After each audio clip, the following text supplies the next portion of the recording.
ദേ വലിയൊരു ബെഡ്ഷീറ്റ് ഇങ്ങനെ വിരിച്ചിട്ടിട്ടുണ്ട്. കട്ടിൽ വിരിച്ചിട്ടേക്കും അല്ല കേട്ടോ.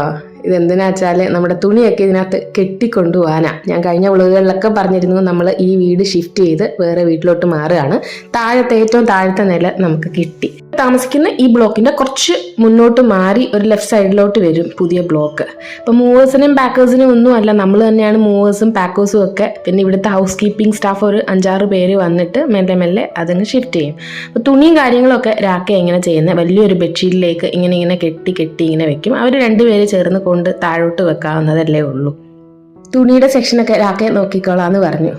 ദേ തുണി അടുക്കിയപ്പോൾ അതിൻ്റെ ഇടയിൽ നിന്ന് കിട്ടിയതാട്ടോ. ഞാൻ ഇങ്ങനെ ചില കാര്യങ്ങളൊക്കെ രാക്കയിൽ നിന്ന് ഒളിപ്പിച്ച് അതിൻ്റെ ഇടയിൽ കൊണ്ടുവെക്കും. കാരണം വെച്ചാൽ നമ്മുടെ വിക്സ് ഇൻഹെയിലർ ഉണ്ടല്ലോ, അത് ശരിക്കും ഭയങ്കര ദൂഷ്യമാണ്. രാക്കയ്ക്ക് ഭയങ്കരമായിട്ട് ഒരു അഡിക്ഷൻ ആയിപ്പോയായിരുന്നു ഇടയ്ക്ക് വെച്ച്. അത് ഇങ്ങനെ വലിച്ചുകൊണ്ടേയിരിക്കും. അപ്പോൾ എനിക്കതെന്തോ കാണുമ്പോൾ ഒരു വിഷമം പോലെയായിരുന്നു. അപ്പോൾ ഞാനത് കാണാതെ ഒളിപ്പിച്ച് വെച്ചു. അപ്പോൾ ഇവിടെയൊക്കെ തിരക്കി നടക്കുന്നുണ്ടായിരുന്നു. പക്ഷെ അത് കണ്ടുപിടിച്ച് എൻ്റെ മുന്നിൽ വെച്ചിട്ടൊരു 3-4 പ്രാവശ്യം അത് വലിച്ച് കാണിച്ച്. ഇതിനും മാത്രം തുണി ഇവിടെ ഉണ്ടായിരുന്നെന്ന് ഞാൻ ഇപ്പോഴാണ് അറിയുന്നത് കേട്ടോ. ഇങ്ങനെ അടുക്കി ഇരിക്കുമ്പോൾ നമ്മൾ അറിയത്തില്ല. നമ്മൾ ഷിഫ്റ്റ് ചെയ്യുന്ന സമയത്താണ് നമ്മുടെ വീട്ടിൽ എന്തൊക്കെ ആവശ്യമുള്ളതും ആവശ്യമില്ലാത്ത സാധനങ്ങളും ഉണ്ടെന്ന് അറിയുന്നത്. അപ്പോൾ കുറച്ചൊക്കെ കളഞ്ഞിട്ട് ഇവിടെ തന്നെ കളഞ്ഞിട്ട് പോകും. പിന്നെ ബാക്കി അവിടെ ചെന്ന് തരം തിരിഞ്ഞ് ബാക്കി കളയണം. അത്രയ്ക്ക് വലിയൊരു ടാസ്ക്കാണ് നമ്മുടെ വീട് ഷിഫ്റ്റിംഗ് എന്ന് പറയുന്നത് കേട്ടോ. നമ്മുടെ പുതിയ വീട്ടിലേക്ക് കുറച്ച് സാധനങ്ങൾ കൊണ്ടുപോയിട്ടുണ്ട്. പിന്നെ അടുത്ത സെക്ഷൻ തുണിയാണ് കൊണ്ടുവന്നത്. ഞാൻ കഴിഞ്ഞ ബ്ലോഗിൽ കാണിച്ചല്ലോ, കുറച്ച് അലുക്കുളുത്ത് അവിടെ ഇവിടെ കിടന്ന സാധനങ്ങളൊക്കെ ഞാൻ ആദ്യമേ കെട്ടി ഒരു ട്രിപ്പ് കൊടുത്ത് വിട്ടിട്ടുണ്ടായിരുന്നു. അപ്പോൾ ഇത് ബാക്കി വരുന്ന ബാച്ചാണ്, മെയിൻലി തുണികളാണ്. അപ്പോൾ ദേ ഇതിങ്ങനെ കൊണ്ടുപോയാൽ അങ്ങനെ കൊണ്ടു ചെന്നിട്ട് അലമാരിയിൽ അങ്ങ് അടുക്കി വെച്ചാൽ മതിയല്ലോ. അങ്ങനെ ദേ 2 പാണ്ടക്കെട്ട് ഇവിടെ റെഡി ആയിട്ടുണ്ട്. ഇതുപോലെ തന്നെ അപ്പുറത്തെ മുറിയിലും ഉണ്ട്, അതിനപ്പുറത്തെ മുറിയിലും ഉണ്ട്. വിൻ്റർ ക്ലോത്ത്സ് ആണ് വലിയ പാട് കേട്ടോ. നമ്മുടെ പുതിയ വീടാണ്. പാലുകാച്ചിൻ്റെ അന്ന് രാവിലെയാണ്. അപ്പോൾ വിളക്ക് കത്തിച്ച് വെച്ചു. നമ്മളിനി വിളക്ക് മുറിയുടെ അകത്തോട്ട് വെക്കുക. ഒരു മുറിയുടെ അകത്തോട്ട് ഇങ്ങനെ കൊണ്ട് വെച്ചിട്ടുണ്ട്. ഞാൻ പ്രത്യേകിച്ച് ഒരുക്കിയും കാര്യങ്ങളൊന്നും വെച്ചിട്ടില്ല. പെട്ടെന്ന് വിളക്കങ്ങ് കത്തിച്ചു. ഒരു കുഞ്ഞു വിളക്ക് ഞാൻ നമ്മുടെ ഡൽഹിയിലെ ഗുരുവായൂരപ്പൻ്റെ അമ്പലത്തിൽ പോയപ്പോൾ വാങ്ങിച്ചു വെച്ചിട്ടുണ്ടായിരുന്നു പുതിയത്. അപ്പോൾ അതാണ് ഇന്ന് നമ്മുടെ പുതിയ വീട്ടിൽ കത്തിക്കുന്നത്. സിമ്പിളായിട്ട് ഇതേ വിളക്ക് കത്തിച്ചിട്ടുണ്ട്. നമ്മുടെ പാലും അങ്ങനെ കാച്ചിട്ടോ. ഞാനും രാക്കയും മാത്രമേ ഉള്ളൂ. രാക്ക ഇന്ന് ലീവാണ്. അങ്കിത്തിനെ സ്കൂളിൽ വിട്ടു. കാരണം അവന് ക്ലാസ്സൊക്കെ ഒത്തിരി പോയാൽ പിന്നെ പ്രശ്നമാവുമല്ലോ. പിന്നെ കുറച്ച് കഴിഞ്ഞപ്പോൾ നമ്മുടെ മെയ്ഡ് വന്നു. അപ്പോൾ പാലിൽ നിന്ന് കുറച്ച് ഞങ്ങൾ എടുത്ത് കുടിച്ചു. പുള്ളിക്കാരിക്കും കൊടുത്തു. അങ്കുവിനും വെച്ചിട്ടുണ്ട്. പുതിയ വീട്ടിലോട്ട് എന്തായാലും കയറുമ്പോൾ ഇതൊക്കെയല്ലേ നമുക്ക് ചെയ്യാൻ പറ്റുന്നത്. 2 ബാച്ച് സാധനങ്ങൾ ഓൾറെഡി കൊണ്ടുവന്നിട്ടുണ്ട്. ഇന്ന് ബാക്കി ഓരോ ബാച്ചായിട്ട് കൊണ്ടുവരും.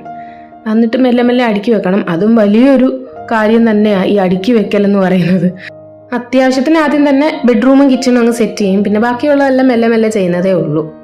കുറച്ച് തുണികൾ ഇടാനുള്ളത് ഞാൻ പെട്ടിയിൽ മാറ്റി വെച്ചിട്ടുണ്ടായിരുന്നു, അത്യാവശ്യത്തിന് എടുക്കാൻ വേണ്ടി. സ്കൂൾ യൂണിഫോം, രാക്കയുടെ യൂണിഫോം, പിന്നെ നമ്മൾ ഡെയിലി വെയർ ചെയ്യുന്ന കുറച്ചൊക്കെ. നാട്ടിൽ നിന്ന് തിരിച്ചു വന്നപ്പോൾ കുറച്ച് തുണികളുണ്ടായിരുന്നല്ലോ. അപ്പോൾ അതിൽ നിന്ന് നല്ലത് നോക്കിയിട്ട് ഒരു പെട്ടിയിൽ ഇങ്ങനെ അടുക്കി വെച്ചിട്ടുണ്ടായിരുന്നു.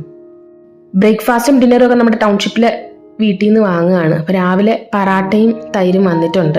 അപ്പോൾ അത് ഓരോന്ന് കഴിക്കാമല്ലോ. പിന്നെ ലഞ്ചും ഓർഡർ ചെയ്തിട്ടുണ്ട്. ഇപ്പോൾ നമ്മുടെ ഹോളിൽ നിന്ന് പുറത്തോട്ട് നോക്കുന്ന വ്യൂവാ. തൊട്ട് ഫ്രണ്ടിൽ തന്നെ നമ്മുടെ വണ്ടി ഇട്ടേക്കുന്ന കാണാം. നേരത്തെ അതൊന്നും പറ്റത്തുണ്ടായിരുന്നില്ലല്ലോ.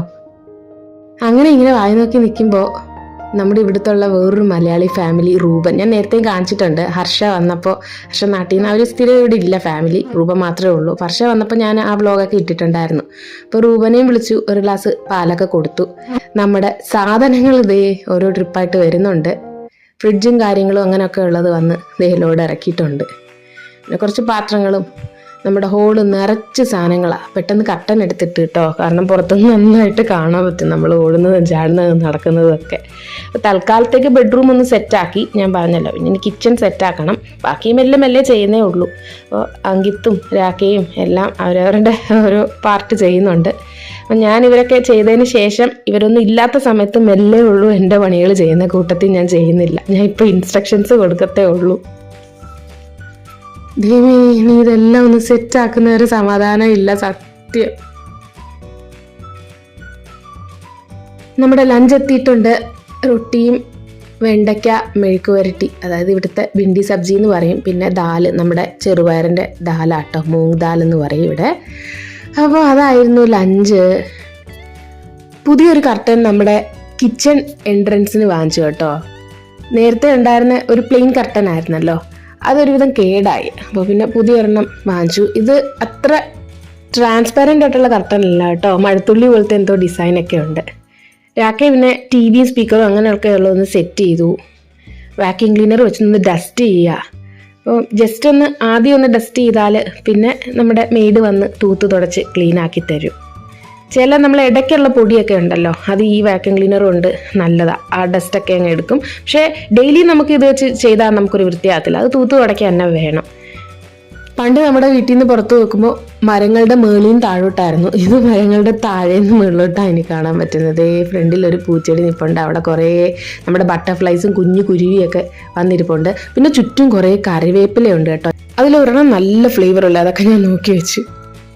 നമ്മുടെ ഡിന്നറും നമ്മുടെ ഫുഡ് കോർട്ടിൽ നിന്ന് ഓർഡർ ചെയ്ത തന്തൂരി ചിക്കൻ, അതിൻ്റെ കൂടെ ഉള്ളൊരു ചട്നി, ഗ്രീൻ ചട്നി, പിന്നെ സവാളയും കാര്യങ്ങളൊക്കെ, മുട്ടക്കറി വാങ്ങിയിട്ടുണ്ട്, ബട്ടർ റൊട്ടി.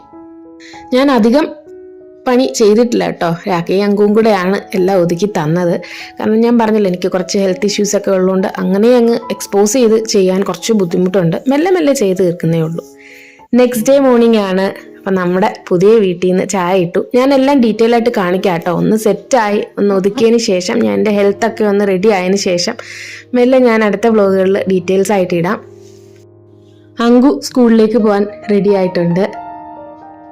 ലഞ്ച് ഞാൻ അവിടുന്ന് വാങ്ങിച്ചു കഴിക്കാൻ പൈസ കൊടുക്കുന്നേ ഉള്ളൂ കേട്ടോ. കുറച്ച് റോസ്റ്റഡ് പീനട്സും വെള്ളവും മാത്രമേ കൊടുത്തു വിടുന്നുള്ളൂ.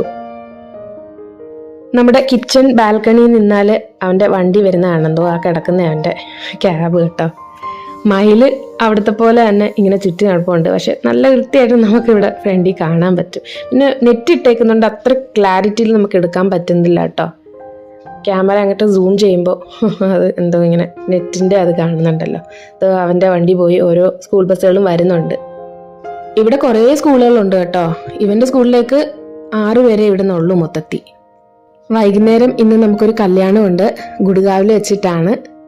ഇവിടുത്തെ കല്യാണങ്ങളൊക്കെ രാത്രിയിലാണ്. അപ്പോൾ രാത്രി ഓഫീസിൽ പോയി ഒരു 5 മണിയാകുമ്പോൾ വരാമെന്ന് പറഞ്ഞു. 5:30 ആകുമ്പോൾ ഞങ്ങൾ ഇവിടുന്ന് പോകും. അപ്പോൾ ഞാനും അങ്കുവും റെഡി ആയിട്ട് നിൽക്കും. രാക്കെ വന്ന് പിന്നെ ഫ്രഷ് ആയിട്ട് 5:30 ആകുമ്പോൾ ഇറങ്ങാമെന്നാണ്. ഇവിടുത്തെ കല്യാണങ്ങളൊക്കെ രാത്രിയിലാട്ടോ. അപ്പം അതിന് വേണ്ടി ഞാൻ ഈ തിരക്കിനിടയിൽ റെഡി ആയിട്ടുണ്ട്.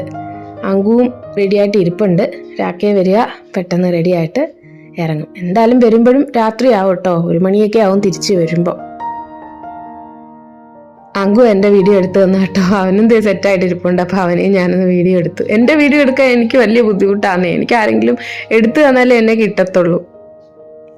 ഇതൊക്കെ വന്ന് റെഡി ആയിട്ടുണ്ട്. നമ്മുടെ ഇവിടുത്തെ കണിക്കൊന്ന പൂത്തിരിക്കുന്ന കണ്ടോ, അടിമുടി പോവാട്ടോ. ഇത് വലിയൊരു കൊന്നമരവാ, താഴെ മുതൽ മേളി വരെ പോവാ. ഞാൻ ജസ്റ്റ് ഒന്ന് കാണിച്ചു തരാം. ഇതിൻ്റെ മേൾഭാഗം എവിടെയാണെന്ന് എനിക്കിതുവരെ മനസ്സിലായിട്ടില്ല, അതങ്ങനെ പോകുന്നുണ്ടേ.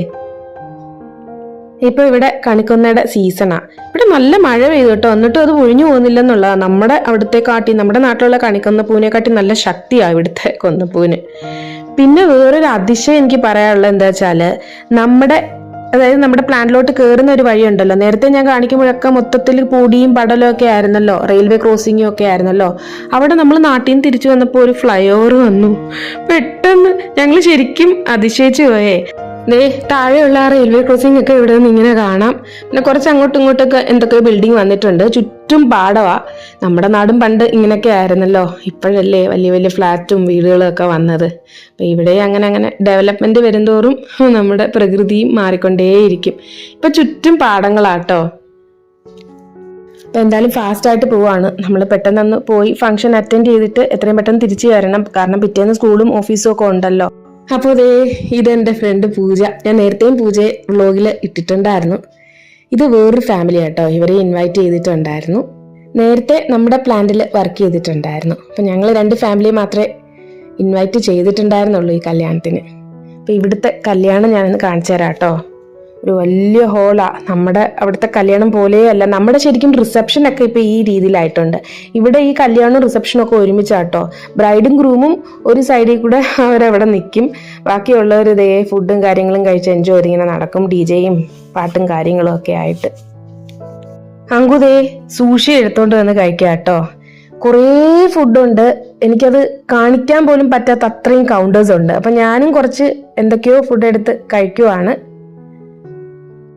സ്നാക്സിന് തന്നെ 2 ഏരിയ സെപ്പറേറ്റ് ആയിട്ടുണ്ട്. അത് ആ സെക്ഷനിലോട്ട് ഞങ്ങൾ പോയില്ല കേട്ടോ, കാരണം നമുക്ക് സ്നാക്സ് ഒക്കെ നമ്മൾ ഇരിക്കുന്നിടത്ത് കൊണ്ടുവന്നു. മെയിൻ കോഴ്സിന്റെ ഏരിയയുടെ കുറച്ച് വീഡിയോ ഞാൻ എടുത്തത്, കാരണം നമുക്ക് അങ്ങനെ വീഡിയോ എടുക്കാൻ പറ്റാത്ത അത്രയും കൗണ്ടേഴ്സ് ആണ്. കോണ്ടിനെന്റൽ ഉണ്ട്, ജാപ്പനീസ് ഉണ്ട്, ചൈനീസ് ഉണ്ട്, നമ്മുടെ ഇന്ത്യൻ ഉണ്ട്, സൗത്ത് ഇന്ത്യൻ ഉണ്ട്. കുറേ ഏരിയയിൽ ഇങ്ങനെ കിടക്കുക. നമുക്ക് എന്താ വേണ്ടത് ഏത് കൗണ്ടറിൽ വെച്ചാൽ പോയി കഴിക്കാം. പിന്നെ ഡെസേർട്സ് തന്നെ ഒരു ഏരിയ കംപ്ലീറ്റ് കവർ ചെയ്തിട്ടുണ്ട്. ഡെസേർട്ട് സെക്ഷൻ ഞാൻ കുറച്ച് എടുത്തിട്ടുണ്ട്. ബാക്കി ഫുഡ് കൗണ്ടേഴ്സ് ഒക്കെ എന്ന് പറഞ്ഞാൽ നമുക്ക് എടുക്കാൻ അങ്ങോട്ട് ബുദ്ധിമുട്ടായിരുന്നു, കാരണം നടന്ന് കുറേ എടുക്കാനും ഒക്കെ ബുദ്ധിമുട്ടായിപ്പോയി. ഇത് ഡെസേർട്ട് സെക്ഷൻ ആട്ടോ. എന്തൊക്കെയാണെന്ന് വെച്ചാൽ ഇവിടെ ഉള്ള കുറേ ഡെസേർട്സ് ഉണ്ട്, അതല്ലാതെ തന്നെ വേറെ എനിക്ക് അറിഞ്ഞുകൂടാത്ത കുറേ ഡെസേർട്സ് ഉണ്ട്. കുൾഫി, ഐസ്ക്രീം, കേക്ക്, പേസ്ട്രി, ഇതുകൂടാതെ ഹൽവാസ് തന്നെ സെപ്പറേറ്റ് എന്തൊക്കെയുണ്ട്. ഗുലാബ് ജാമുൻ, രസ്മലായി, പിന്നെ ലൈവ് കൗണ്ടറായിട്ട് ജിലേബീസ്. ഇതൊന്നും നമുക്ക് കഴിക്കാൻ മൊത്തത്തിൽ പറ്റത്തില്ല കേട്ടോ. ഐസ്ക്രീം ഞാൻ എടുത്ത ആ ഫ്ലേവർ എനിക്ക് ഇഷ്ടപ്പെട്ടില്ല, അങ്ങനെ ആക്കേക്ക് തിരിച്ചു കൊടുത്തു. പിന്നെ ഞാൻ കുറച്ച് നമ്മുടെ ഫ്രൂട്ട് കസ്റ്റേർഡും അതുപോലെ തന്നെ ഫിർനി എന്ന് പറഞ്ഞ കേസർ ഫിർനി എന്ന് പറഞ്ഞൊരു സംഭവം ഉണ്ടായിരുന്നു. അത് രണ്ടും എനിക്ക് ഒത്തിരി ഇഷ്ടപ്പെട്ടു. അപ്പം ഞാൻ അതാ കഴിച്ചത്. അങ്കു അവന് ഇഷ്ടമുള്ള എന്തൊക്കെയോ കഴിച്ചു കേട്ടോ. ഇത് കാമാക്കി കേട്ടോ, പൂജയുടെ മോളാണ്. ഞാൻ നേരത്തെ കാണിച്ചിട്ടുണ്ട് ഇവരെയൊക്കെ വ്ളോഗിൽ. DJയും കാര്യങ്ങളും ഒക്കെ ഭയങ്കരമായിട്ട് നടക്കുന്നുണ്ട്. ദേ ബ്രൈഡിനെയും ഗ്രൂമിനെയും ഞാനൊന്ന് കാണിച്ചു തരാം. ഞാൻ ഒത്തിരി അടുത്തോട്ട് പോയി എടുത്തില്ല കേട്ടോ, കാരണം ബ്രൈഡ് ഒന്നാമതേ നമുക്ക് കാണാൻ പറ്റാത്ത രീതിയിൽ മറഞ്ഞു നിൽക്കുമായിരുന്നു. ഗ്രൂമും വലിയ തൊപ്പിയൊക്കെ വെച്ച് മനസ്സിലാവാത്ത രീതിയിൽ നിൽക്കുമായിരുന്നു. കല്യാണത്തിന് ഭയങ്കര സെക്യൂരിറ്റി ആയിരുന്നു കേട്ടോ. മുഴുവൻ പോലീസും ബ്ലാക്ക് കാറ്റ്സും അങ്ങനെയുള്ള ആളുകളായിരുന്നു മൊത്തത്തിൽ. കാരണം നമ്മുടെ ബ്രൈഡിന്റെ അച്ഛൻ DGP ആയിരുന്നു. അതുപോലെ തന്നെ ഗ്രൂമും പൊളിറ്റിക്കലി അറിയുന്ന ഫാമിലിയാണ് ഇവിടെയൊക്കെ. നമ്മുടെ മഹാരാഷ്ട്ര ഡെപ്യൂട്ടി ചീഫ് മിനിസ്റ്ററിന്റെ റിലേറ്റീവാണ് ഗ്രൂം. നമ്മുടെ സുപ്രീം കോർട്ടിലെ ജഡ്ജി വന്നിട്ടുണ്ടായിരുന്നു. എനിക്ക് ആരുടെയും പേരേ മനസ്സിലായില്ല കേട്ടോ. എനിക്ക് ശരിക്കും പറഞ്ഞാൽ പൊളിറ്റിക്കലി അധികം ആളുകളൊന്നും അറിയത്തില്ല കേട്ടോ. അതുകൊണ്ട് പിന്നെ ഞാൻ ആ സെക്ഷനിലോട്ട് പോകുന്നില്ല. അപ്പോൾ ഇതായിരുന്നു നമ്മുടെ കല്യാണം നടന്ന ഏരിയ. ആദ്യം കയറി വരുമ്പോൾ കാണുന്ന ആ 2 സൈഡ് നിറച്ച് നമ്മുടെ സ്നാക്സിൻ്റെയും ഡ്രിങ്ക്സിൻ്റെയും സ്റ്റോളായിരുന്നു. അത് നമുക്ക് അകത്ത് കൊണ്ടുവന്നുകൊണ്ട് ഞങ്ങൾ ആ ഏരിയയിലോട്ട് പോയതേ ഇല്ല, കാരണം നമ്മൾ നടന്ന് കഴിക്കുമ്പോൾ തന്നെ നമ്മൾ ക്ഷീണിച്ചു പോകും. ഞങ്ങൾ അവിടെ തന്നെ ഇരുന്ന് കുറച്ച് സ്നാക്സ് ഒക്കെ കഴിച്ചു. പിന്നെ മെയിൻ ആവശ്യമുള്ള കുറച്ച് ഫുഡ് എടുത്ത് കഴിച്ചതേ ഉള്ളൂ. പിന്നെ എനിക്ക് ബേസിക്കലി കുറച്ച് ഫുഡ് അലർജിയും കാര്യങ്ങളൊക്കെ ഉള്ളതുകൊണ്ട് എനിക്ക് അറിയാവുന്ന ഫുഡ് മാത്രമേ ഞാൻ എടുത്ത് ടേസ്റ്റ് ചെയ്യാൻ പോകത്തുള്ളൂ. ബാക്കി സെക്ഷനിലോട്ട് ഞാൻ നോക്കാനേ പോകത്തില്ല. അങ്കൂരാക്കൊക്കെ അവർക്ക് ഇഷ്ടമുള്ള എന്തൊക്കെയോ കഴിച്ചു കേട്ടോ. അങ്ങനെ ഞങ്ങൾ കല്യാണമൊക്കെ കഴിഞ്ഞ് ദേ ഇറങ്ങി. ഞാൻ പറഞ്ഞല്ലോ 1 മണിയൊക്കെ ആയി ഞങ്ങൾ വീട്ടിൽ തിരിച്ചെത്തിയപ്പോൾ. അങ്കു കാറി കയറിയപ്പോൾ തന്നെ ഉറങ്ങിപ്പോയി. അവന് വ്യത്യാസം സ്കൂളിൽ വിട്ടേ പറ്റത്തുള്ളൂ. രാക്കേക്കും ലീവ് എടുക്കാൻ പറ്റത്തില്ല, കാരണം നമ്മൾ നാട്ടിൽ പോയി ലീവും കാര്യങ്ങളൊക്കെ കഴിഞ്ഞല്ലോ.